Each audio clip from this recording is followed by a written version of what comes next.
Anna, you're in the house. I am. I'm here. I feel like, Jesus, it's a really big time now. Why did you accept an invitation to play in that ABCA event next week? You know, we used to do it back when Jordan played. We played in a couple. I think it's, Nebraska needs to be in there to help promote this thing. I'm sure we'll get a lot of fans there, and it's great exposure. We're trying new things, what they do in the Olympics with the no lines people, which I've been fighting for years.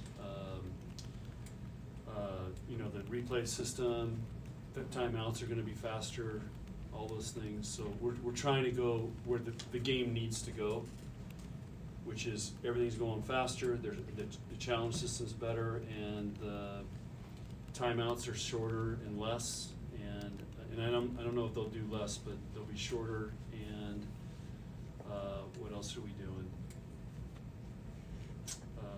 There'll be an 8-second serve clock, so that'll be new. So anyway, it's just, we're going to where the game is internationally and where it was in the where it is in the Olympics, of how they are running it. So I want to be a part of that and have Nebraska help promote that and be a part of that. And it's also in Louisville. The Final Four is going to be. So they got some waivers to do different things just for this match? Yeah. So he got a waiver for 4 teams. They're working to get next year more teams in it. And they're working to, and you can only go 2 out of every 4 years. So they limit it, so like Louisville or Texas or Wisconsin, Nebraska can't go every year. You can go 2 out of 4 years, so it'll move it around. But I think what they want to do is expand it and have it different parts of the country.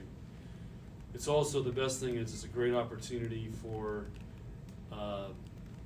us to showcase volleyball before football starts. So I think that's the key. And one thing Tom Chattel's already all over it in his article he wrote about in December, there's going to be 4 college football playoff games a weekend, the Final Four is going. So there's going to be a lot of competition and a lot of focus on football that could take away from volleyball. So this is our chance to start things early, and there's not really much going on Tuesday night. So will you be in this next year? I don't know yet. They haven't decided. You say those got the waiver out as the ABCA, got the waivers? Yeah, Okay. so Jamie Gordon, the ABCA president, got the waiver from the NCAA to do this. Because football has 0 week, right?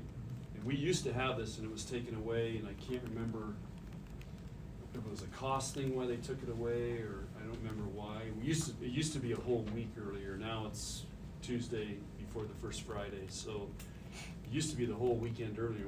Last time I remember it was 2008, we hosted it in Omaha, and that was just also the site of the Final Four. So again, it helps promote the Final Four also. Right? But I think the Final Four is sold out. So the plan handled a quick turnaround from the Saturday Red-White to right into competing on Tuesday. Yeah, it's gonna be a quick turnaround. So that's, but normally we played 3 matches in that first weekend in the old days. Now we're trying to get away from that, but we had already set our schedule and then this came up, so just thought it was a great opportunity. Are you gonna play a match at Pinnacle Bank Arena next year? Pretty sure it's probably gonna happen. Why now, after kind of resisting that for several years? It's a great question. It's not something I'm dreaming about every day. I just think there's a lot of pressure for us to go in there. We're talking about doing a tournament early that would be in there. It wouldn't be a tournament, more just a couple matches. So PBA is open, and so we'll see. But if I had to bet money right now, I'd say yes. But you probably wouldn't do a Big Ten match there, correct? No. Devaney's our home. So we have scheduling. I mean, this year you also have a number of teams that are coming here not playing you. What was that negotiation like? And was that just kind of to make sure everyone's getting 3 matches? Yeah. So, the whole thing is when you bring in 4 teams and you play 3 matches, somebody gets the bad end of the deal because they got to play back to back almost. And I remember a couple years ago, UNO came here. They went 5. The first match went 5 games. They played and went 5 games. then they had like literally an hour and had to play another 5-gamer. So it's just not fair to the athletes to do that. So what we're doing now is, we only wanna play 2 matches, one each day.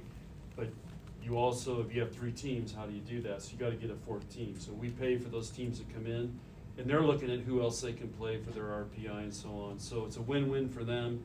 They get to come here and play at Nebraska. They get good, what they think are good RPI matches for them, and they get paid.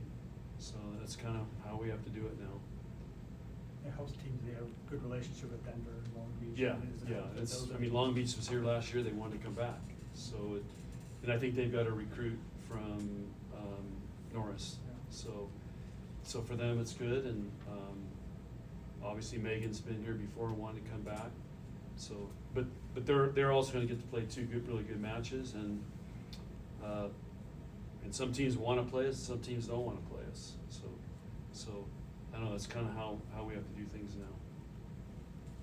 Just going to the team itself now, you know, all the success last year, are you trying to separate last year from this year, or, you know, are you trying to parlay that momentum into something even bigger? Like, what's your message to the girls in regards to that? If we're worried about what we did last year, or we're counting on that, you know, that we had a great year, or we got all the way to the finals, then we're gonna get sucker punched this year.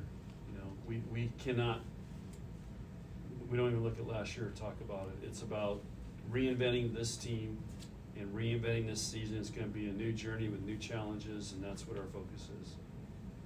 Have you settled on a format for the scrimmage? We're gonna play, I'd like to play 4 games, that's about it, that I know. We've got some other stuff going on too, with ceremonies and lifter of the year, and I don't know, there might be some, there's gonna be like 100 alumni here, I think, so. We're celebrating a lot Saturday night, but we need to have, you know, we wanna play 4 games in front of 8,000 and prepare for Tuesday. Taylor shared a little bit of sharing her why with the team. Just what was the message about doing that, and just how important is that for your players to really connect ahead of the season? Well, everybody shares what their why is. Taylor did an amazing job with it. She said she took an hour and a half preparing it, and it was really, really good. It was very moving, and she put a lot of thought into it. But we want them to get them to think about why they're playing Nebraska volleyball. And so, you guys should ask yourself the same thing. Why are you working for 10-11? Well, why do you want to be a news guy? You know, what's your why? So, but we like them to tap into deep down, you know, what their why is, because I think that helps them get through tough times. What's your why? I haven't done mine yet this year, but I got a lot of whys, but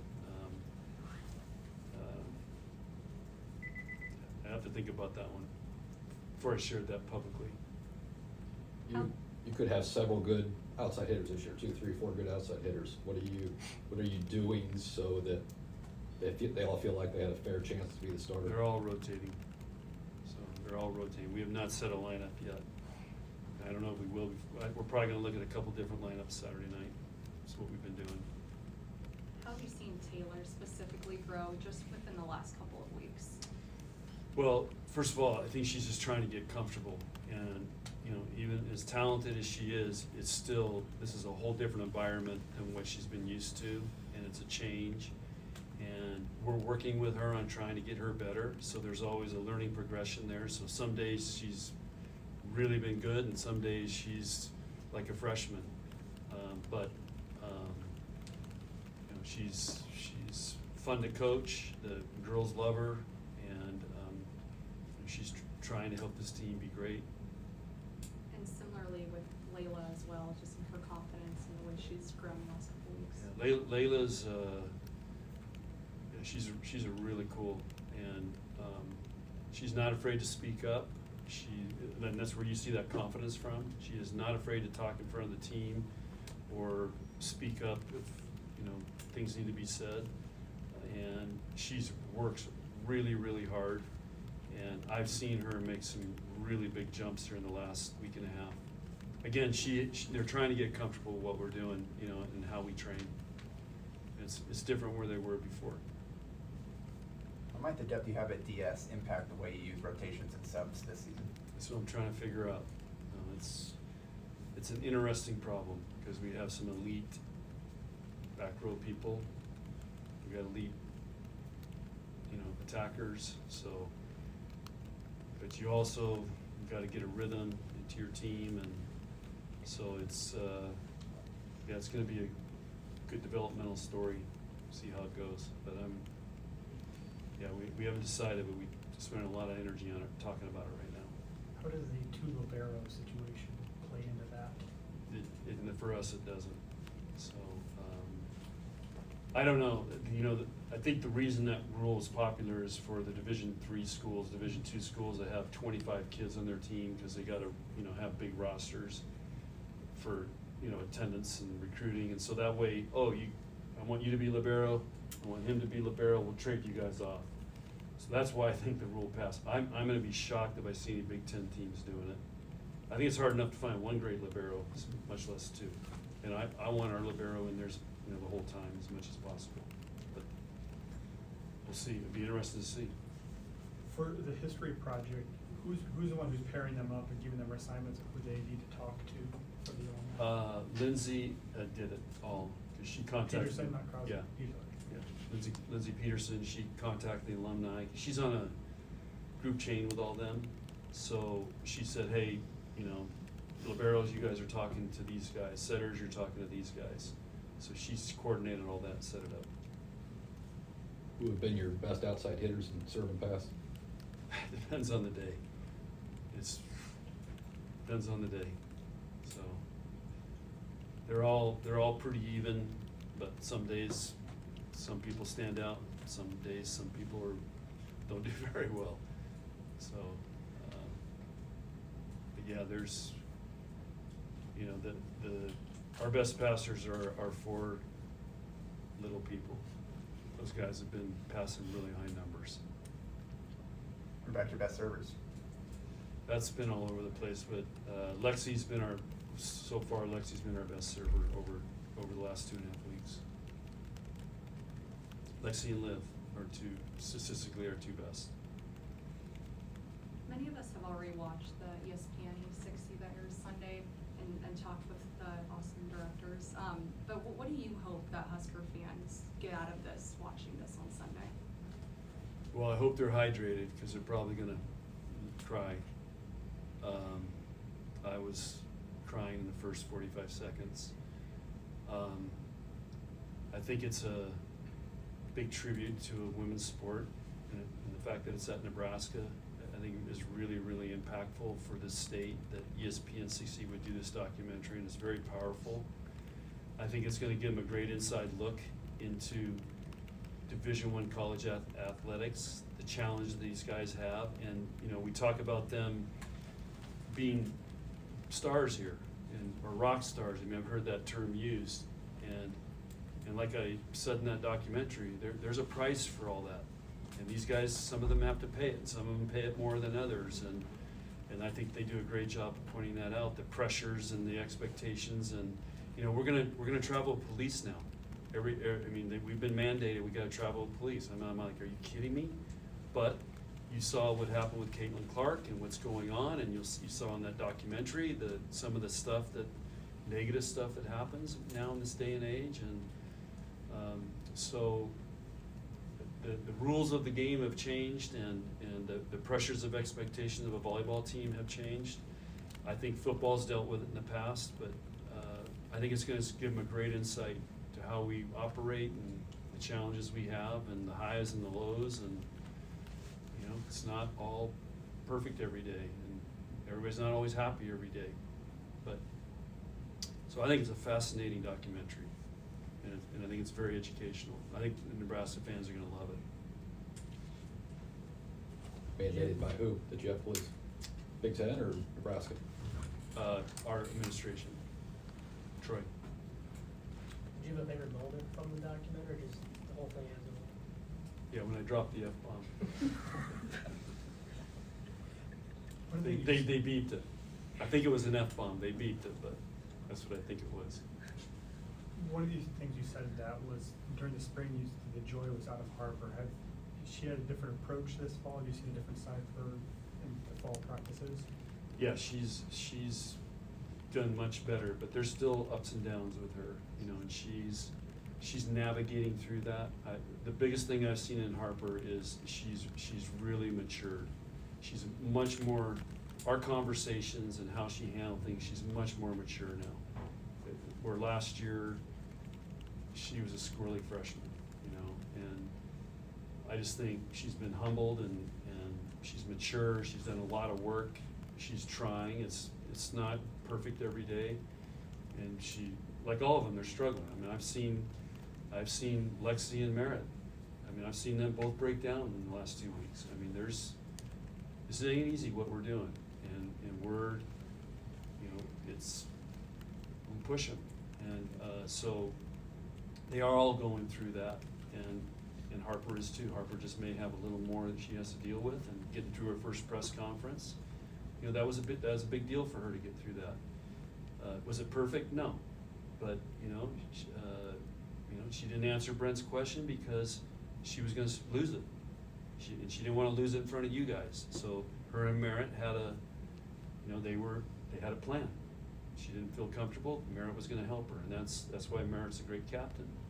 So, but you know, you got to think about, you walk in her shoes, you know, what she's gone through, and you know, and like you guys see in the documentary, you know, we got to believe in these kids because there's so much doubt and negativity out there. So if I'm not believing in them and my staff's not believing in them, who is? So times have changed a lot, and anyway, as we say, the great ones adjust. All right, thank you. Okay.